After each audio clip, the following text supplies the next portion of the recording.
effort to encourage people to give to others and support for the causes they care about. Connect financially or by sharing a gift in your time. Dr. George is here tonight to explain why volunteering is especially good for your mental health. Absolutely. Obviously, most people start volunteering to help someone else, but researchers have consistently found the volunteers themselves also benefit. That one 2020 study found in the UK, those who volunteered regularly reported feeling happier and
Hiya. Hold on, now we get the right microphone. Can't hear you. Can you hear me now? I can hear you now. Perfect. Oh, we're doing better than last time. We're winning. Not get too confident until these slides share. Should I try sharing my screen then? Yes. I did the practice run earlier, so hopefully it works. Beautiful. All clicking through all right? Yeah. Perfect. Got your logo in there. Oh, beautiful. Right, so shall I just stop sharing for now then until we Yes. get going? Yep. Um, So I've set the chat so they can talk. There's not many. There's like a few, Fine. a handful. But they're late minutes, so hopefully they'll be here and hopefully they'll chat. So I've set the chat so they can chat between themselves and ask Perfect. questions. I will monitor that chat box. Brilliant. For you. Oh, I'm like sweltering. I know. I mean, I've got that window shut again, like when we spoke last time, and it's going to be just behind the screen. There's just like drinks everywhere. It's going to be like survival, basically. Right. Where are they going? Where is it going? Yes. So I've also got one of those influencer lamps because now it's so dark in here because I've got that shut, and it Yeah. says it's not meant to give off heat, but I promise you, it feels like I've got a fire burning on my face. I have a suntan by the end of this webinar. I was going to say careful. Yeah, exactly. It's non-UVA and B, apparently. So well, so yes, they can chat. You can share. That's good. This is recorded now, but I'll cut it at the moment we start, so Yeah. it doesn't go out again. What else do I need to know? I think that's about it. And just with like chat and questions, Yeah. do you want to just cut in while I'm going if there's questions? Because I'm absolutely fine with that. Like I'm not in some kind of desperation to like go in some monologue for ages, so it'd be more interactive. So I'm fine with that. I just don't know stylistically how you want to do it. Well, what if we want it interactive, what if we say for them to put their hands up? Yeah, perfect. And then they can come and jump on live, maybe. Perfect. Oh no, Yeah. can they do that? Hold on, it's not a meeting, is it? It's a webinar. Yeah, maybe I'll have to ask for them. Yeah, that's fine. But yeah, if they put the questions in and then you just say, oh, actually, we've got questions come in, then that works for me fine. Okay. Let me just make a little note. I've got I've got like little notes. Yeah, good one. Not trying to get to number 1 or anything. Making sure you got your content. I think that's fair Yeah. at this stage. Right, I will start at dead on. Yeah, perfect. Dead on 12 o'clock. I put a last minute shout out. But Yeah. I mean, to be fair, I'm absolutely fine if there was no one on there because ultimately we can record it and you've got the content and we can use it. So I'm super relaxed about that. So that's fine. Yeah, I went on a webinar with Accountex last year. So in between the kind of winter period, just after the Northern Accountex. Yeah. And we ran a webinar and there was like hundreds of people on there. And I was really nervous. Like, I kind of wish that no one had turned up. It's funny, isn't it? 'Cause I've had like all extremes. We did one where I had like it wasn't meant to be big. We had like 25 registered, and I think 3 turned up, and it became like almost like a masterclass. So it was worked fine, to be fair, because again we recorded it, and it just became like it was super interactive. Yeah. And then yeah, done other ones where like done like stuff for TV because of Klarna, where again like you feel like I've got the kids screaming outside there. You're just talking on those ones. Often you're talking to a black screen. You can't even see the studio. So it's totally surreal because like all you can hear is the interviewer like equivalent of your voice in your ear asking questions. And then suddenly you see the replay back later that day, and there's your face on the screen in the studio, and you're like, you can't see what you look like. Oh no. It's horrendous. I mean, it was like talking to a black hole, and you were just totally conscious, not doing a weird face or. Yeah. No, I'd hate that. That would be really awful. That was awful, genuinely. So when you do your slides, I split my screens because I've got 3 screens here. So I split them all out. Nice. So I can see your slides, I can see who's there, and nice. I can see myself. You're like the master. Yeah. That is my normal setup. It's annoying actually because we've got like so much noise, building work stuff going on. I've gone to this other room, different computer, which is why I was so paranoid. And also, it's just one screen. It's like an iMac thing. And I hate it actually, because I much prefer like you've got your setup where you can see, whereas this, it's kind of like when you go into that screen share, basically all I see is screen the share. slides, and it's kind of like you just feel a bit like, yeah, you just want like a little you in the corner, wouldn't you? That would be so much better. Yeah, and also to see you, or like see someone else as well, so you got some sense that like you're not talking to this black hole and everyone's either asleep or given up, or you know, like you just don't get any of that engagement, do you? You can't see anyone. I was in two minds whether to run these as meetings or webinars. Yeah. Because meetings, you get all the interaction. Yeah. You know, you can see people's faces, but the issue with the meetings is I held an uprising last year. So I held an event called the Uprising. Yeah.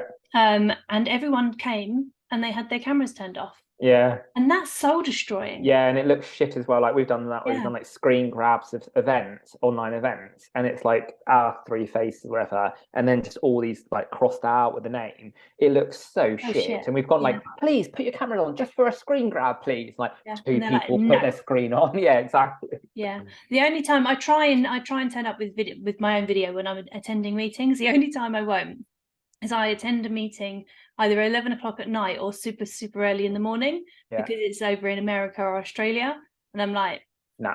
I don't blame you. you get my avatar.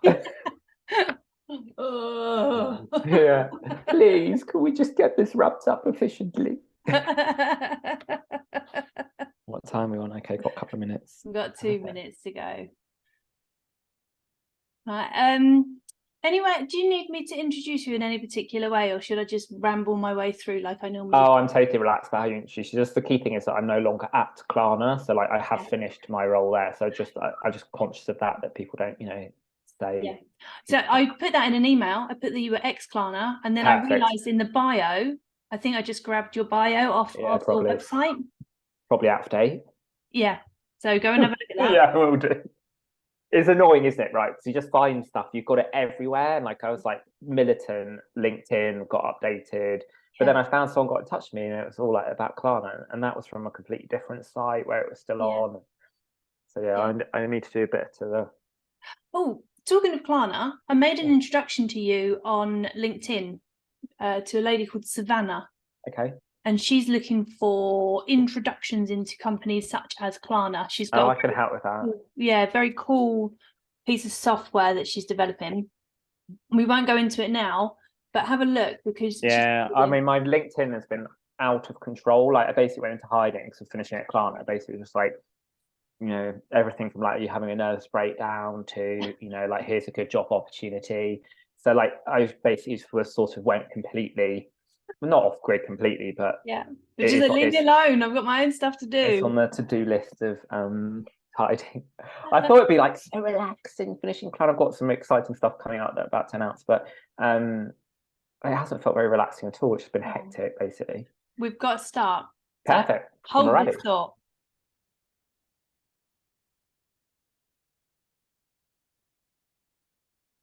Okay, this is the start. We're just going to wait a couple of minutes for some people to join us. I never really know what to do in these parts while we're waiting for people. It's very odd, isn't it? I can talk forever, Kelly. So to be fair, I never find these moments awkward. I can chat about anything, personal, business. I want you to save your gold, though. If you're the weather, obviously, the fact that everyone who's joining this webinar live is experiencing extreme temperatures. We were just sitting here, just like explaining how we're just melting at the moment. I was trying to. That's why we're both coordinated wearing black. That was part of the reason why I wore black, because it was hiding the fact that as I probably get more and more sweaty, you can't visually see that. I'm really enjoying wearing white at the moment because it shows off how much of a beautiful glow and tan I've got. Something I've never had in my life, Kelly. So. No, if you've got a healthy glow, something's gone seriously wrong. Yeah, exactly. Exactly. Well, let me know who you are as you're joining. It'll be nice to know who is here. We've got the chat box open, and you should be able to respond to everybody. So feel free to talk amongst yourselves whilst this webinar is going on. Hello, Sam. So yeah, talk amongst yourself while this webinar is going on. Ask questions. Alex is very keen to, from Liverpool, but I really very nearly did the accent, and this happened on the webinar with James Ashford as well. I have to stop doing accents. It's embarrassing. But hello, Sam from Liverpool. So talk amongst yourself, ask questions. Alex is very keen to answer questions as we go along. This is a chock-a-block webinar. It's got tons of content. So make sure that you capture as much as possible. And I think, we've got some links of some resources afterwards as well. Yeah, we can share the slides. So the slides got quite a lot more content in that you can follow through, so we can share those as part of. Awesome. So let's kick off then, because I'm conscious that we need to keep the time as well. So Alex Marsh, ex-PwC, ex-Klarna, recently ex-Klarna, founder, or one of the co-founders of Charterpath, which is a company that bridges the gap between the finance function and the non-profits. So as I've put into my promotional material, only 10% of accountants actually donate their time to doing non-profit work. Yet it's one of the most valued and under-resourced skills within the non-profit sector. So I'm really excited to have you on, Alex. Thanks for joining me. Would you like to take it away? Give your go. Yes, let's go. Thank you, Kelly. Thanks for the introduction. And I've talked a lot to Kelly about this impact webinar series. So I've really tried to make sure as part of this content that for you can see how this can make a positive impact to your business if you can promote skills-based volunteering in your organization. So let's crack on. So to get your interest and focus over the next roughly half an hour, 45 minutes, 3 areas where we can, strongly believe and hope can prove to you over this session how skill-based volunteering can support you and your organization in terms of improving your and your team's well-being, so your mental well-being, very much in the focus at the moment. But also increase your employer productivity, their engagement, their retention in your organization, which can only be good for you and your clients. And then also to boost the reputation of your organization and help attract clients. So this is literally the silver bullet for your business. So let's crack on. What I'll actually be covering then in a bit more detail, just an introduction to what we call skill-based volunteering and what that is, and how at Charterpath we're championing that. Really importantly, why you as an individual should volunteer and promote it within your organization, and how you can actually get volunteering on a practical level. And then, that impact piece, Kelly was militant with me about impact. So top tips to maximize the impact, both for your employees, but also for your wider business or practice. And then we've got a chance for Q&A, but as Kelly said, please drop questions into the chat as we go, and Kelly will make sure she'll stop me and we can cover those as we go. So just briefly, an intro to skill-based volunteering and to Charterpath as an organization. As Kelly said, I'm one of the co-founders of Charterpath. I started with my friend Alice. We worked together, qualified as accountants at PwC, and worked together in a British bank, Close Brothers, for just over a decade. And then went our separate ways professionally. I went across to Klarna. But we've been volunteering throughout our careers, and in different ways. So my friend Alice, there's a picture at the top right there. She's been a van driver for a homeless charity, delivering food to homeless people. But we've sat on CSR committees. We've done reading with school kids. But more recently, particularly focused on how we could use our finance skills to support non-profit sector, so charity trustees, and we're both school governors.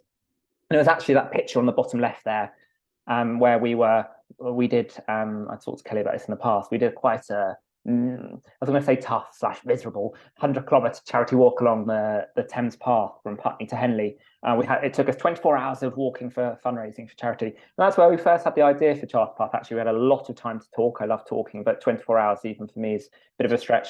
But that's where we came up with the idea for Charterpath, thinking about how we were volunteering and how we could try and encourage more people to volunteer. But slightly delayed from that point in time, it was actually during the pandemic, where we were seeing some of the issues in both the school that I supported, but also the charity where I'm a trustee, the financial challenges that they were facing, where we had the drive to mobilise Charterpath to try and inspire more accountants to volunteer their skills to charities, schools, and community groups. So that's just a brief background to Charterpath, just for context as to why I'm talking about skills-based volunteering and why I'm passionate about it. But let's talk about why it's an important time, for us to volunteer, and why it's a difficult time for the non-profit sector. Just very briefly, all of us have been living through both the consequences of the pandemic and the cost of living crisis more recently. but particularly now, so difficult for charities. So they're seeing demand for their services increase, 75%, typically increase in demand for the services of charities across the country. But actually both the number of people giving cash is decreasing, but also, the level of volunteering. So we can kind of move into that middle plank of this slide. Actually, the level of people volunteering has really decreased over the past 10 years, but particularly in the past couple of years. So you can see most recent stats from 2022, 16% of UK adults volunteered their time. That's down from 27% in 2014. So a huge decline. And really worryingly, particularly low amongst young people. So only 10% of young people volunteer. And that kind of gives you a sign as to where that 16% is likely to trend. And then focusing on, many of us on here, accountants, bookkeepers, finance professionals, absolutely, as Kelly said, a chronic shortage for those skills particularly. It's the most sought after skill in non-profits, financial skills, given the financial challenges they're facing, unsurprising. But another piece we're looking at, it's not so relevant for today, but is also just to try and bring more diversity. The fact that the smaller number of people who are volunteering, it is very much skewed to, white, typically male, typically over the age of 55. I mean, part of solving this challenge to get more people to volunteer is actually to bring more diversity as well to those who do volunteer. That's some of the kind of backdrop of the challenge that we face. So as Kelly said, 10% roughly estimated accountants, bookkeepers undertake skills-based volunteering, so actually using their financial skills to support non-profits. And our target at Charterpath is to get it so it's a core part of people's kind of working life and get that to half of us. It's a big goal, but we're working towards it. Just to zone in on why people, because it will be relevant further on, why people often don't volunteer. 5 in 10, it's due to work commitments, unsurprisingly. We're all busy people, we're trying to earn a living, so that's often a reason. But 3 in 10, interestingly, it's not even occurred to them. And that's why I love webinars like this. And it's a chance to kind of bring to life and spark people's interest and hopefully encourage more of them to volunteer their skills. Just last piece on Charterpath is just how are we going about trying to get to that 50%? And there's kind of 3 planks. And again, they're all relevant to what we're discussing on today's webinar. First off is just to inspire more people to volunteer. You can see we're over over 600,000 accountants, trainee accountants and bookkeepers in the UK, 600,000.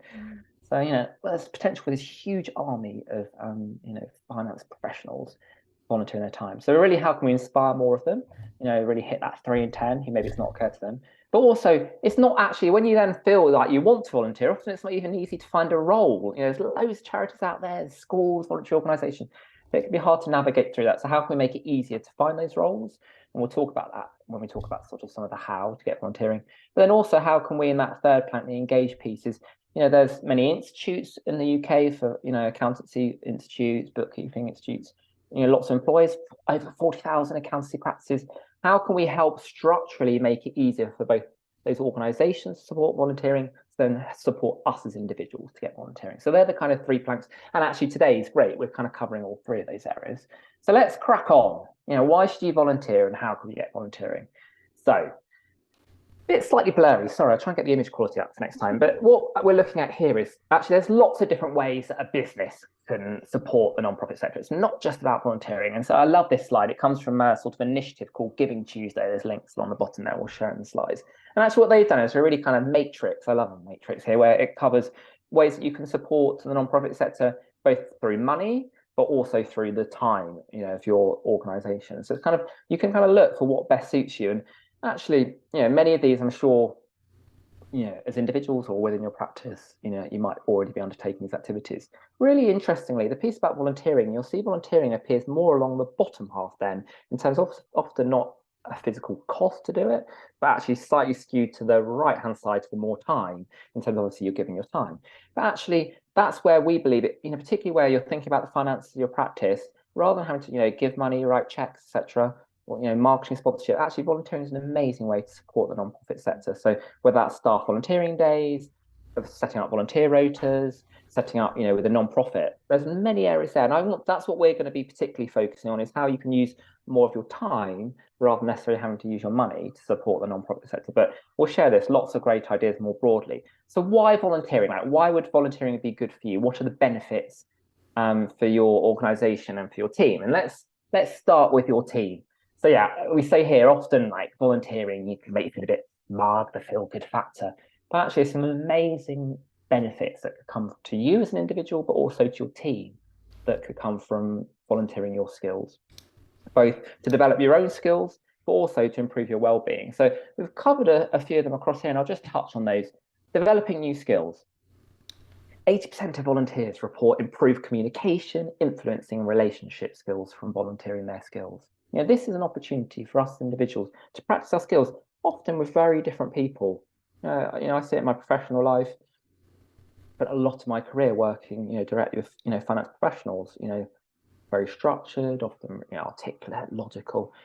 I'll be honest with you, having gone into a school, it's, and as a school governor, it's very different types of people, both the school team and also the fellow governors on there. But for me, it's given me an opportunity to really develop and hone my skills. I got the chance, for example, to I was chair of governors for 4 years, to chair meetings there, which I wasn't doing in the workplace. I didn't really have that kind of opportunity with very different stakeholders, often, in this scenario as a school governor, with very different skills or more experience to me. So actually a really great way to, to develop your skills and develop the skills for your team. And really importantly, for free, in the sense that as a school governor, you get loads of free training to get you to understand what your role involves, how finances in schools work, but also more, broader business skills that could be relevant to your practice. So a really good way to actually invest in the skills of your team. Grow your network, we touched on that, very different people that you get to kind of work with. So a really good way to kind of broaden your network. I did it as part of moving back to Brighton, whereas in my hometown, I don't really know that many people in Brighton. I lived here for nearly 15 years. It was a great way to kind of build my network in Brighton. Importantly, broaden your horizons. So working in a different area with different people, maybe people who are more disadvantaged that you don't see in your day-to-day life. And then one that, make a difference is another example. But what I really wanted just to briefly focus on is well-being, improving your well-being. And so relevant at the moment. Just recently had Mental Health Awareness Week, lots of, challenges post-pandemic in terms of mental health. And actually, again, amazing stats here that, for us, in terms of the benefits, 77% of volunteers agreed volunteering to improve their mental health.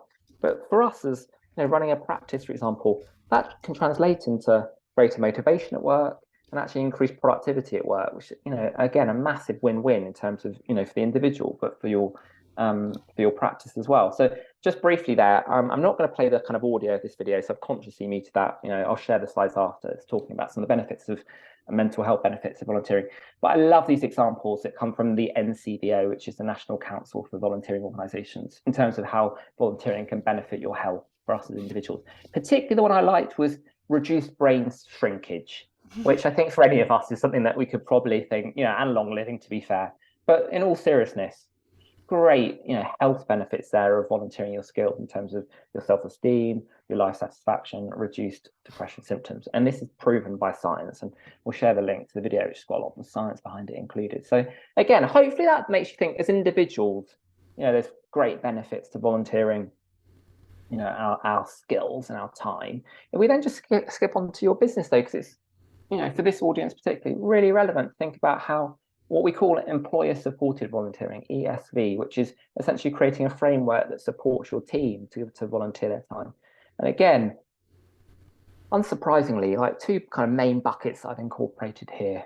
First one is actually what that does in terms of within your team to promote teamwork, employee engagement, but really importantly also support employee retention. So again, where you've got competition for talent, which we'll hear a lot about in the media, particularly great news for clients as well, where you've got potentially members of your team that know clients very well, being able to retain that knowledge and those team members to sustain those relationships, really valuable.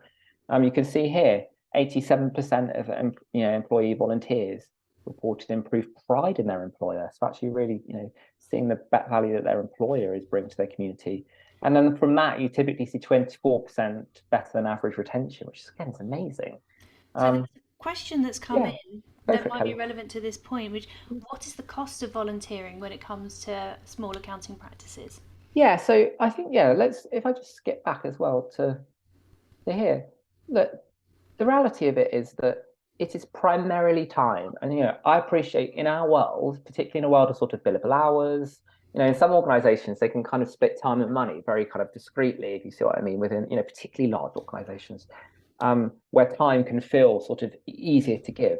But really, primarily, the cost to smaller practices will be the kind of opportunity cost of that time and trying to get that trade-off between, You know, if you are, I'll talk about it in some of the tips about ways to manage that. But if you are giving up, you know, either for pro bono sort of work, your team members, or you're giving them more flexibility to do, you know, to accommodate it within work hours, but then work longer hours in the evening, you know, that does come at an opportunity cost. And I'll talk a bit about that and how we can look at some of the top tips, because I think one of the ways to address that is to make this as measurable as you can. Because that way you can really assess that benefit, because it's got to stack up. Like, again, that's the great thing about this audience. They're accountants and bookkeepers, like they're driven by the numbers and the metrics, and it's got to stack up. Now, there are some elements to it when we talk about the benefits which are less quantifiable. But primarily, you know, actually there's a lot, and I'll come on to it later, there's a lot of support out there. So actually a lot of the lift and sort of one-off investment isn't really required to set this up. It's primarily the opportunity cost of those resources that you know, you're supporting to do this. Thank you. And then, yeah, just briefly on this side, like the second group is the two on the right-hand side, which is about, you know, benefits to your business. You know, as I talked about up front, is boosting the reputation of your business, building trust in your practice, but also really importantly, creating more business opportunities. Now, these are, you know, there's lots of these lovely stats about employee retention, employee engagement. It's harder to quantify some of these directly because every organization, every community is different. I wanted just to drill into those two in terms of reputation and business opportunities to make that a bit more tangible. So we've got sort of a myriad of ideas here. And well, one of the things we're trying to do at Charterpath is to get more concrete from an employer perspective, case studies. But I wanted to bring to life some of the ways that this can come through in reality. So for you as an organization, if you decide that you want to support, you know, through skill-based volunteering, a non-profit, a charity, or a number of charities, or a specific school, I think really importantly, part of that is demonstrating what you as an organization, as a practice, believes in. And I think that's, you know, again, talk about it in top tips, but I think it is a really nice way to demonstrate your core values, that you're more than just, you know, profit. You're about, you know, often, you know, SME practices are about being part of their local community. They're supporting local businesses in their community. So it's a very natural way to show, you know, that core value about supporting, you know, the prosperity of your local, you know, your local area. If I can just chip in from a marketing perspective, this really helps you with your differentiation as well. Accountants cannot differentiate on accounting services, but they can differentiate on the values and the ways that they work with their own community. So this is amazing stuff for that. Yeah. I mean, you're like the master of this, Kelly. Like, I read all your material, I love it, and that plays completely into that bubble there about sort of brand strategy, perception, differentiation, and really importantly, translating that then into that bubble around sort of PR and marketing opportunities. And yeah, I'll cover that in the top tips, but really importantly, sort of really utilizing this and putting a spotlight on it and showing it. I think more on the sort of when you're pitching for business, actually increasingly, again, it links nicely with ESG and CSR kind of credentials and reporting. Increasingly, this is becoming an area where, when, as you say, when you're looking to differentiate, even in a pitch, to say, look, we've got this opportunity for work, this is often a question that organizations will ask, like, what do you do beyond your kind of technical knowledge and capabilities of your team? And being able to show and give case studies, testimonials, for example, that how you're supporting your local area can be very valuable from pitching new business. And we saw that actually one of the supporters of Charterpath, they're a recruitment specialist, but they're supporting us. They've used Charterpath in many of their examples, very similar. They struggle to differentiate against other kind of recruiters and headhunters, and this really shows how they're doing things differently. Incredibly valuable in terms of if you have an offering that supports and promotes volunteering to attract and develop talent. As I said, it develops the skills of your team, it can help retain that team, but also it can help you attract, you know, talent when you're in competition with other organizations. And then the last two, which absolutely supports this area, is around building both kind of community advocates in your local community who are advocating for your organization. So it's not just you, and it's not just your marketing spend, but also your ability to kind of network with purpose. And what do I mean by networking with purpose? So we've all been to events where, you know, you're kind of, you know, why you're doing the networking event, you're kind of new prospects, and it can be hard to segue immediately to like your business offering. And actually, this can be a really nice way to say, actually, either you'll know more people in that environment through the support that you're doing in this area, or just purely there to talk about some of the other things you do about, you know, in supporting the local area and your knowledge of your local area and the non-profits and the charity sector or the schools. So I think from a networking side, it becomes a really nice intro, and again, then feeds into all those other areas in terms of actually building trust in you as an individual, but also in your practice and the team members that you have. So I just wanted to bring those to life in terms of there are many areas, and we'll talk about some of the tips to actually leverage these. So I think, you know, it can be, you know, at times easier said than done. to leverage these, or people don't naturally leverage these, you know. I think that's more to the point. It's not a natural thing sometimes. Exactly. Marketing isn't natural for accountants often. No. And then particularly when you're sort of, it can feel a bit like with volunteering, for example, or supporting the non-profit sector, that almost like either the humble brag or that you're potentially doing it for the wrong reasons, that you're only doing it for marketing and it's not tied to your core values. Absolutely. Virtue signalling is a massive thing at the moment. So it's a worry for some people to shout about the good work that they do. So, but we'll cover that later down the line. We've got some other questions that have come in. Yeah. Not sure whether this is the right time, but it's a really interesting question. So, as you are, I'm going to read it verbatim. As you are aware, lots of the head of charities, or those who sit on the board of charity, earn over 100k in wages annually. Do you think that it's still fair to volunteer for charities when the top management earns over 100k, while other people, accountants, struggle in this current economic crisis? Yeah, no, it's a great question, and it's really interesting actually, because I think the non-profit sector, you know, back some of the financial challenges of the non-profit sector, it does have kind of broader structural challenges, and you've seen, you know, I won't name specific charities, but you know, there's a charity which has a high street presence, let's say, that's been in the media, you know, many times recently, in terms of they have stores, but you know, they have broader purpose, but they have stores in the high street where, you know, for their practice, they're being criticised a lot, and that, you know, stems all the way from, you know, leadership and structures and cost base, you know, through to, you know, more functional areas as to how the charity operates. Now, the reality is the vast majority of, you know, charities are, you know, are in that SME end of the scale, where many of them, you know, even themselves, the team running them, are in, you know, are volunteers themselves. You know, they're not sort of necessarily employed. I don't think many people in reality go into the non-profit sector to earn money. Like, that is just the reality of it. You know, it comes from a passion. Now, whenever I think about supporting a non-profit, you know, in my case, a very small Scottish charity that supports, you know, accountants that are struggling, and I'm also school governor, which essentially supports itself as a non-profit. For me, it's that due diligence that you do on the organisation, that you're comfortable in how it operates, how it's spending its money, is an important part of your own kind of research, feeling comfortable on how they operate. Now, when I look at one of the, and this is, you know, being very kind of frank for this audience, one of the challenges can sometimes be with non-profits is, are they being realistic about the level of support that they are seeking from volunteers? Now, we'll see, for example, we'll promote roles through Charterpath, and it will be, you know, for a treasurer. We'll ask them, how many hours are you expecting from this role? And it can vary hugely, to be fair. Some are, you know, a few days a year. Some of them, you know, they're asking for like 15, 20 hours a week. And that, you are suddenly talking about a very, you know, that essentially is, you know, that is a job, if you see what I mean. And that, you know, you are looking then for a very small audience of people who will be suitable for that. You know, they have to be essentially retired and be in a financial position to be able to work those level of hours without an income. So I think a lot of what we're trying to do through our organisation at Charterpath is to sort of get the level set with non-profits as to what their expectation is, as to what can volunteer resource bring. And equally, a technique that we've been using with some non-profits is to actually recruit, for example, a couple of people with financial skills. So they're more realistic about sharing that load. Now, I think that's the best way to approach it without going to sort of specifics of pay of certain individuals. But I think part of that, you know, recapping is to really think about, when you're doing your own due diligence, are you comfortable with how this charity operates and their expectations on you as a volunteer or your organisation to provide voluntary resources. And I also think as you started that, there's a massive difference between the super large charities who have their own board, who, you know, there's a lot of money that goes through them, and then our local charities, like the one that I support most often, which is St Mark's Meals. You know, all volunteer led, all donating their own time, and they need that financial structure. So they need somebody with a financial head to come in and support them with that. So yeah, it's definitely getting the match right in the first place. I mean, so often with charities and even in the school around the government, they won't have sort of a qualified accountant. They often won't have a qualified accountant or a qualified bookkeeper within their team. That is just the reality. And these are people who are often, you know, they're heading up operations, they're heading up kind of, you know, safety, health and safety and safeguarding. They're packing boxes of food to deliver.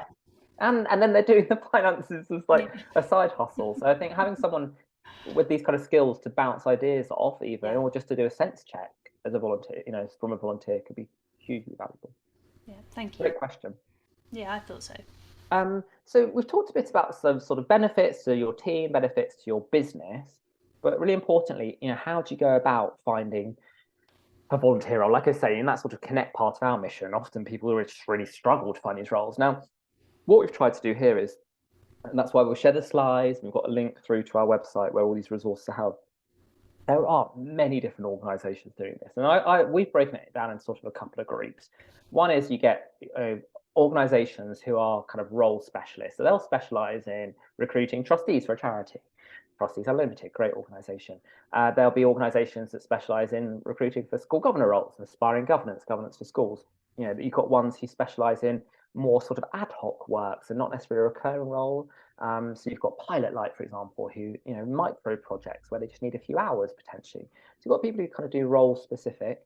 Then you've got like generalist organizations who'll support on basically volunteers that have any kind of skill set, if you see what I mean. So not necessarily financial skills or marketing skills, but they'll basically try and fill trustee roles, but people with any kind of skill set. But they'll also have roles on there for governors or treasurers. And so you've got Reach Volunteering, amazing database of roles there, charity jobs, getting on board, new roles. So they're kind of like volunteer generalists, any kind of skill set. And that's, I suppose, a niche, just briefly, that we're trying to cover off at Charterpath, is that we cover all the different types of roles, but we're actually skill specialists, as in people with financial, bookkeeping, accounting skills.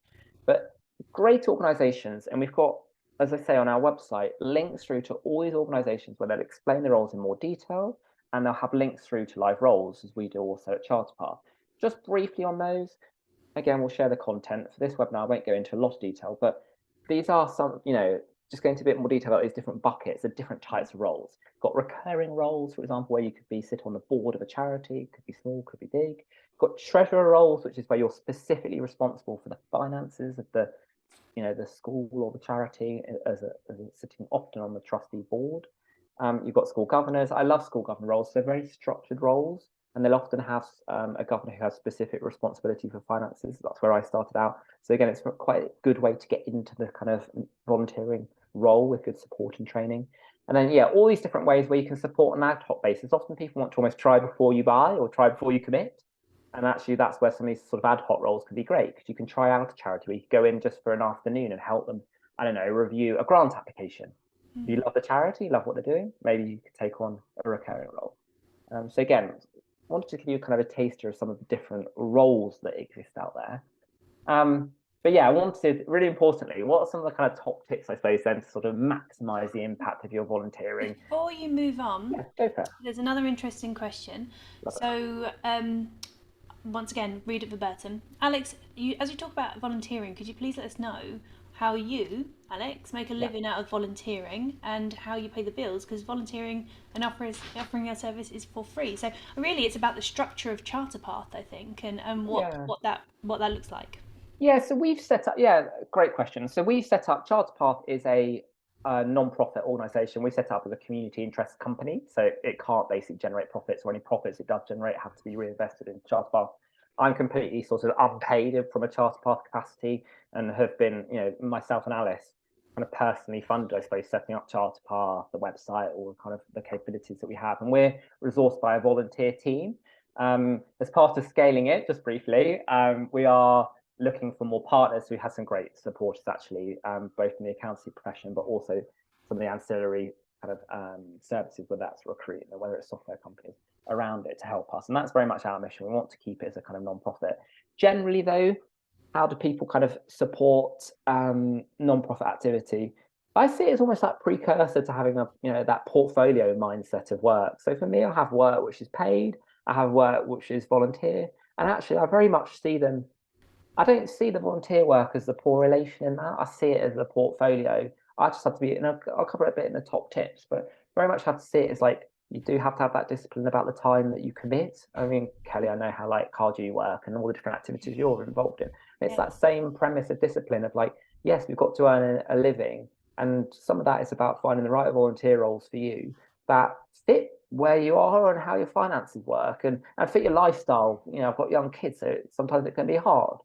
So even just finding the fact that, like, say, a school governor works quite well for me, because the meetings are typically like in the evening, pretty much after the kid, 6:30 to 8, whatever. often we've got the kids sorted, so I can do it in the evening and still manage work and kids. So I think that is important, but that's also on this side why I love some of the more increasingly kind of ad hoc or short-term work that you can do, where it could be that you just take it as a day of annual leave and you do it, or you do it your weekend and just do a few hours to fit around. So I think that's a completely fair question, and it's got to be right for you. And so much like it's that due diligence again that you do about both your organisation, but also for you as an individual as to what the right roles or charities to support. I really love the transparency. I think that we need more transparency in this world, because there is so much going on sometimes where you just think, is it right? You know, am I getting done over here? Exactly. You know, and you just start to think about that. But the more transparent we can be, the better. There's a book called Youth Nation, and I think that you should read it first of all, Alex. But it talks about what people value these days and how it's changed. Transparency and experience are up there as the two most kind of valued things that anyone can have right now. So this fits in so well. And it's and really important in that one, Kelly. And for all of us on the webinar, it's a two-way street. So from say a non-profit side, they need to be transparent, you know, with us when they're promoting a volunteer role. Like, what is the actual ask here? Like, what's the time commitment? And that can be hard to estimate. We know that things happen that uncertain, you know, you haven't planned for. Things can change, but like, what's your best estimate? But also, we as individuals need to be clear. So, for example, I had times, you know, due to work commitments, etc., where, particularly as chair of governors during the pandemic, it was so hard to balance everything. Like, work was probably 30% busier than it'd ever been hours-wise, and the school, you know, we'd gone to remote learning. We were sending all the kids home, trying to get them laptops and Wi-Fi access. I had never felt so stressed in my life. And I remember having a really good call, though, back to that two-way street with the head teacher, where I just had to be transparent myself and say, look, this is what I can give you right now. You know, in the past, maybe it was 3 hours a week. I can only give you 1 hour a week. It's going to have to be at the weekend if we want to do it. Like, that's just where we're at. And boundaries. Yeah, exactly. Because I couldn't just answer the phone at any time if you had a problem, if you see what I mean.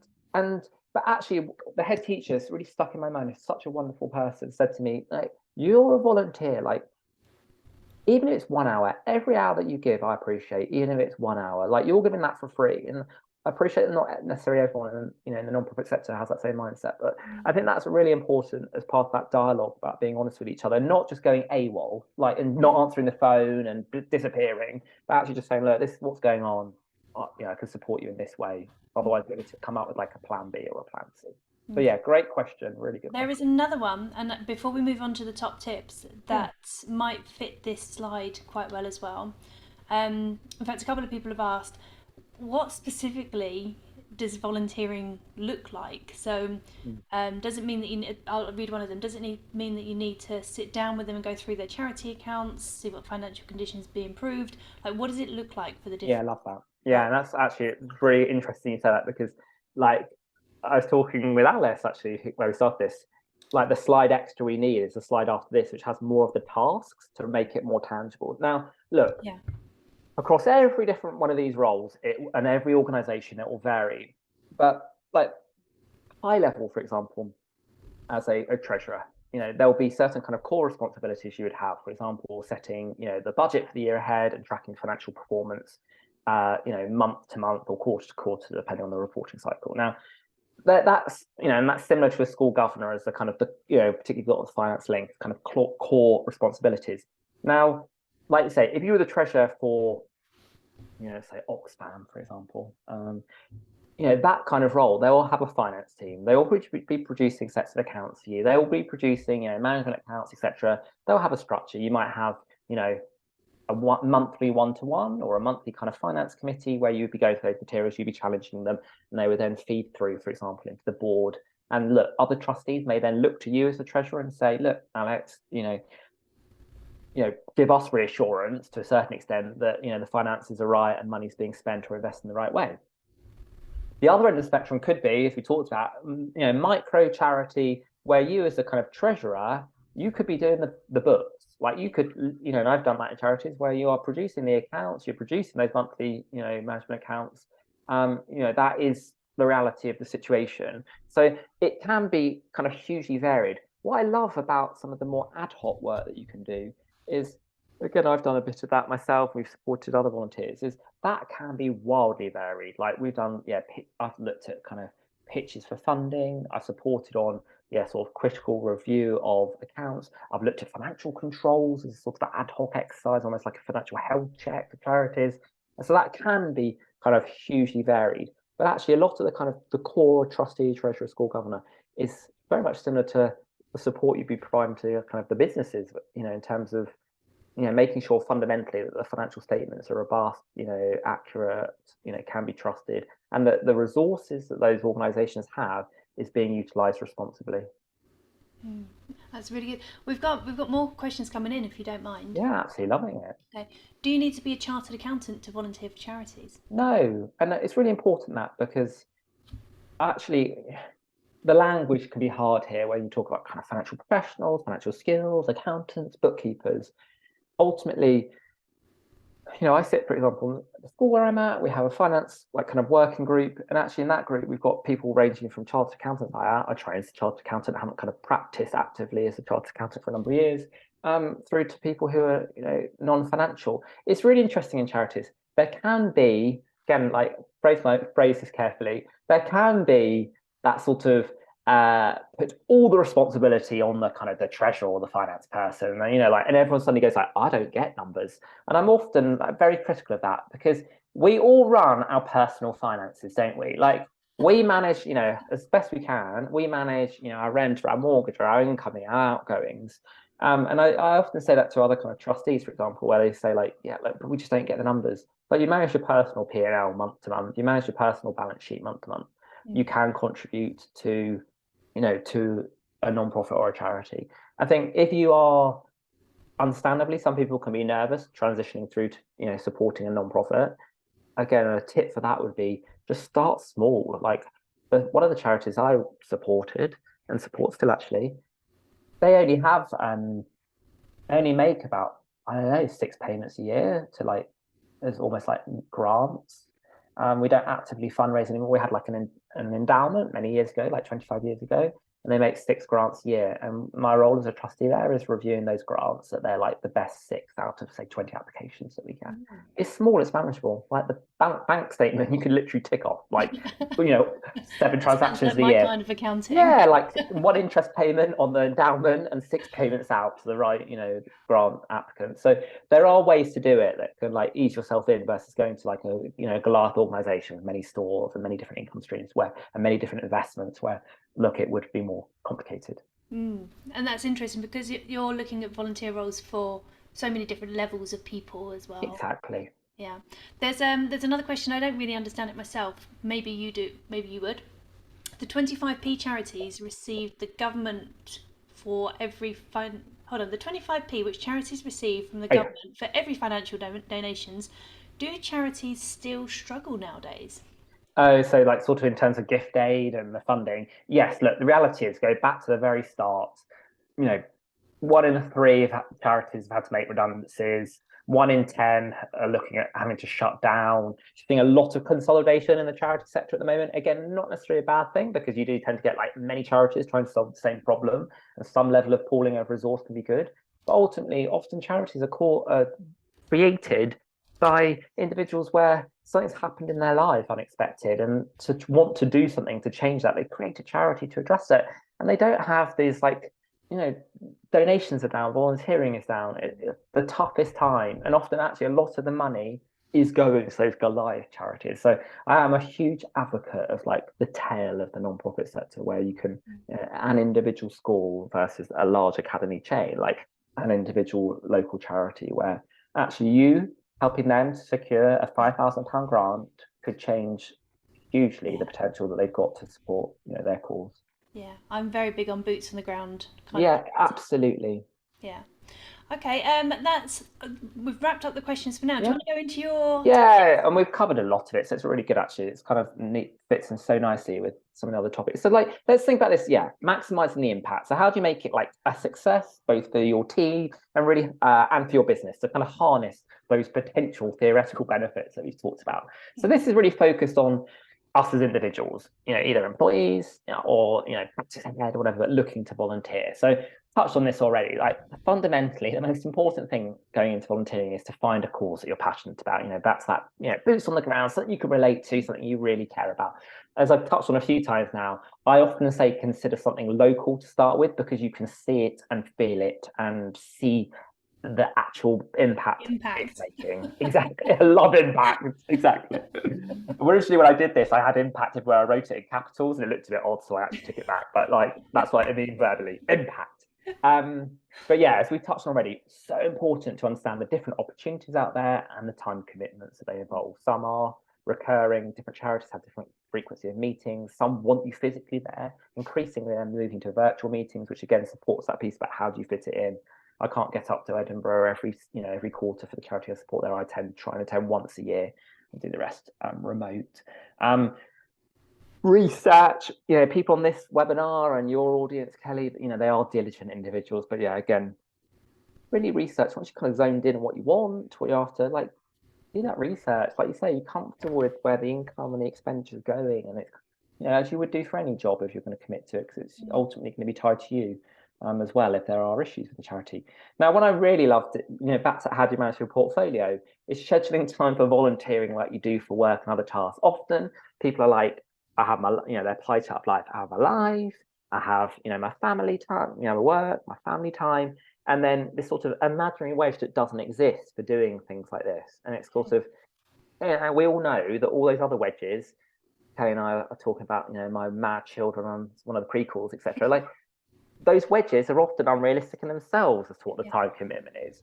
So actually really thinking about what I do is I schedule time for my volunteering like I do my work. And that's like in my diary, calls with so-and-so, or time to review this, to have that kind of discipline. I think that's a real success factor, because it addresses that kind of 5 in 10 who maybe say, I don't have time. I often say to people, our ambition at Charterpath is to get people to volunteer maybe 2 days a year, so 15 hours, spread through the year. If you look back on a year, I mean, I would dread to think if you went on Netflix and looked at my stats, how much TV I've watched on Netflix, it would be like I'd probably cry within hundreds of hours I've sacrificed to that. You can find 15 hours in a year, albeit you could feel week to week or day to day very busy. So I think some of that is being very conscious and structured and disciplined about how you get that time. Oh, sorry, I just clicked on accidentally. And then really importantly is where you can go for ongoing support once you're involved, like in volunteering. I think, again, as we've touched on this call, you can get involved, but then maybe, it's not, I don't know, you feel like you're lacking skills, or you've got questions, you don't know who to go to. Being really clear about that, up front, but also ongoing. Maybe there'll be a buddy who's another trustee in the charity. Organizations like Charterpath, we've got great communities, WhatsApp groups, etc. So really trying to make sure you've got that support, because again, some people go in all guns blazing and then sort of go a bit AWOL, because it's like, oh God, I don't know what all the acronyms are. I don't understand this, I don't understand that. It takes time. One of their I have a pirate code which makes perfect sense for my company, but one of the codes is overwhelm is a dangerous place, avoid at all cost. Definitely. And I can imagine if you don't kind of research, schedule and think about this, and then really understand what skills you have, overwhelm can quickly creep in. Definitely. And it feeds into, that's such a great concept. It feeds into all of the tips here, if you see what I mean, because even finding something local and small to start off with mitigates that risk of overwhelm as you feel more confident. And I see very much us as individuals volunteering, it's a bit like building up your volunteer CV. Over time, you feel more confident to maybe progress into more different roles, but start off manageable, make sure you've got support. Really important. Then if we go to the other side of the lens, so like supporting as sort of employer supported volunteering and how you could do it, within your practice, some top tips there. Again, harness the external expertise available. Some of those organizations, I've got links, and we've got them all on the Charterpath website. They have toolkits to do this. Don't reinvent the wheel. Again, often it can be like you go back to that slide, all different ways, time and money you can support. I want to do this, I want to do that, I want to do. Take a step back, take a breath, plan it. Utilize organizations who, there's so much great resources online about how to set up, an employer supported volunteering scheme. Really importantly, that second one about finding time and the opportunity cost of time is, look, really importantly, consider ways to support your team to do this. You'll get the employee benefits in terms of engagement, retention. So it could be just to say, look, you can have 2 days in the year to do this. if that can't be accommodated financially, and I understand that depending on where you are and size of your organization, even just flexible working to say, look, we can let you leave early to do this, trustee meeting, catch up the hours as and when you need to. But I think it's really important about that transparency point that you raised, Kelly, even within your own company, being transparent about that and knowing what people kind of are entitled to make it work. I love organizations that incorporate volunteering into their objectives and appraisals, making it, if you really want to go for this, doing that, it stops being just a nice to have, but it becomes really kind of incorporated into kind of the DNA, back to your core values. And then, linked to that, make it measurable. You feel so much more motivated to keep supporting and investing that time and the flexibility into your team if you're tracking their contribution. And that can be the number of kind of pro bono hours that you're giving to the nonprofit sector, but even more excitingly is trying to track what the nonprofits you're supporting are doing and how many lives, for example, they're impacting. Back to that kind of boots on the ground, seeing a difference in your local area. So, but making it measurable, really important. Yeah, I think that's exactly the point. When it comes to measurement, make sure you're tracking the impact that you're having on that charity and the lives that charity affects, because that's what you do it for. Exactly. It makes us feel good. It really does. But really, it's about impacting other people's lives, and you're in such a privileged position to do this. Yeah, and you just think one lens you could go like, say you're a practice of 4 of you, and you could say, look, we're all going to give 2 days a year. You get to the year, go like, guys, we're given 8 days. If you said like we supported like 12 different charities who themselves supported 20,000 people in Brighton and Hove, like, oh my God, like those 8 days, what they translate to. Yeah.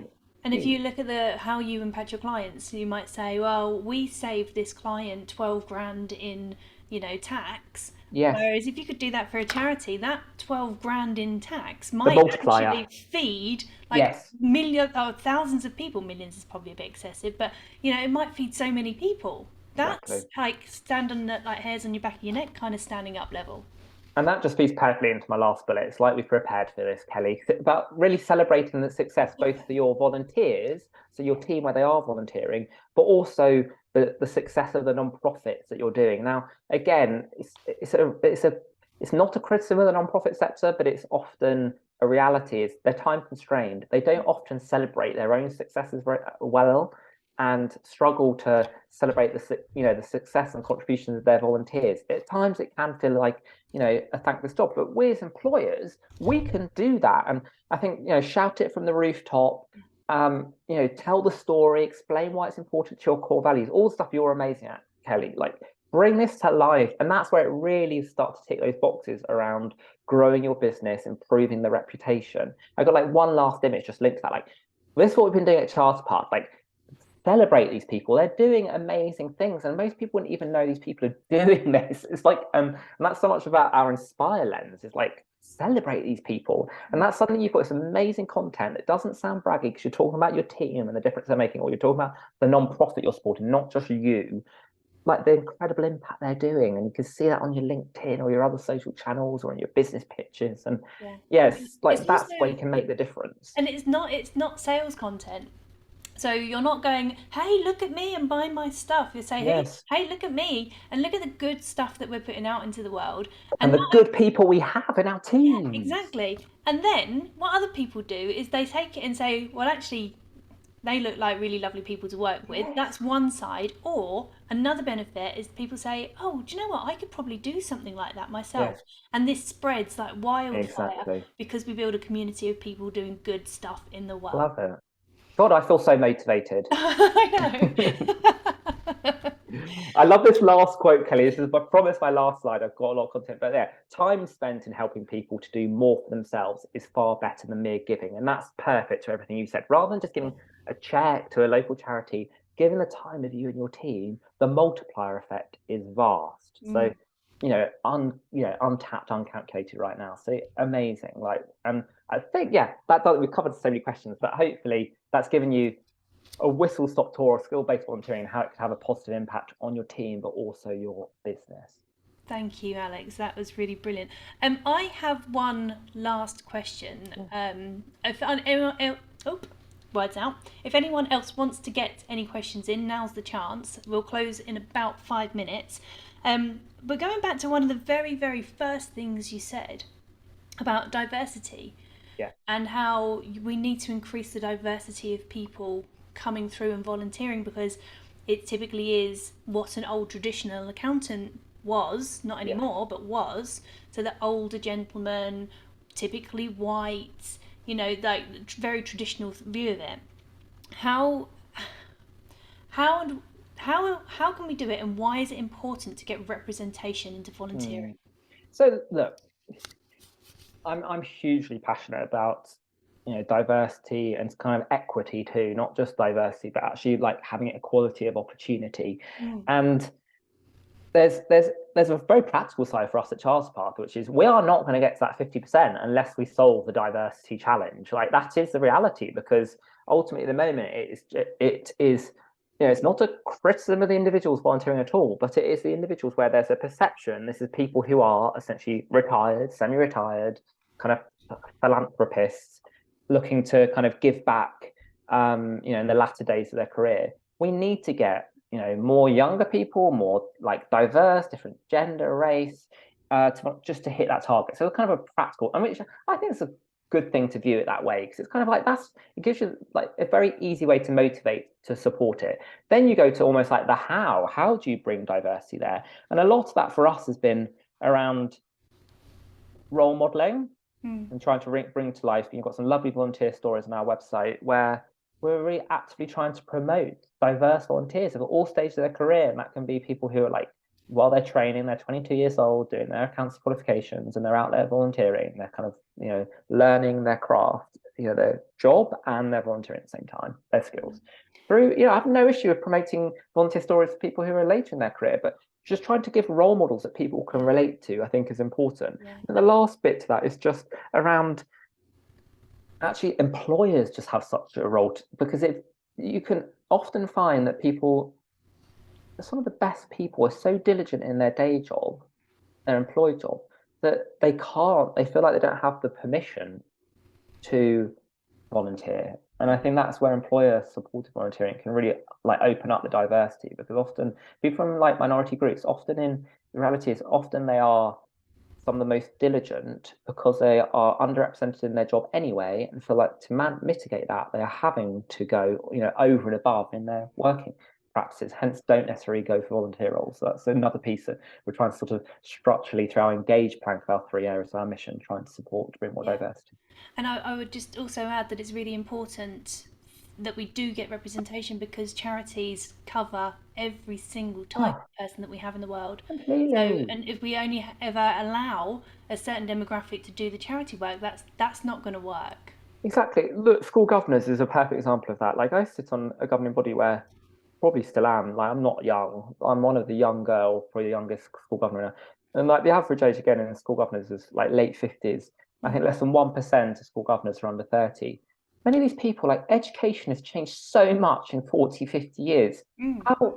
It's, you know, it's good to have a variety, but having people who can relate to current school life, which is why I've done a lot with the National Governors Association, try and get younger governors in, because they can relate more to the issues that people in school are facing now than maybe people who are in some of those other demographics. Variety and diversity. Old and jaded.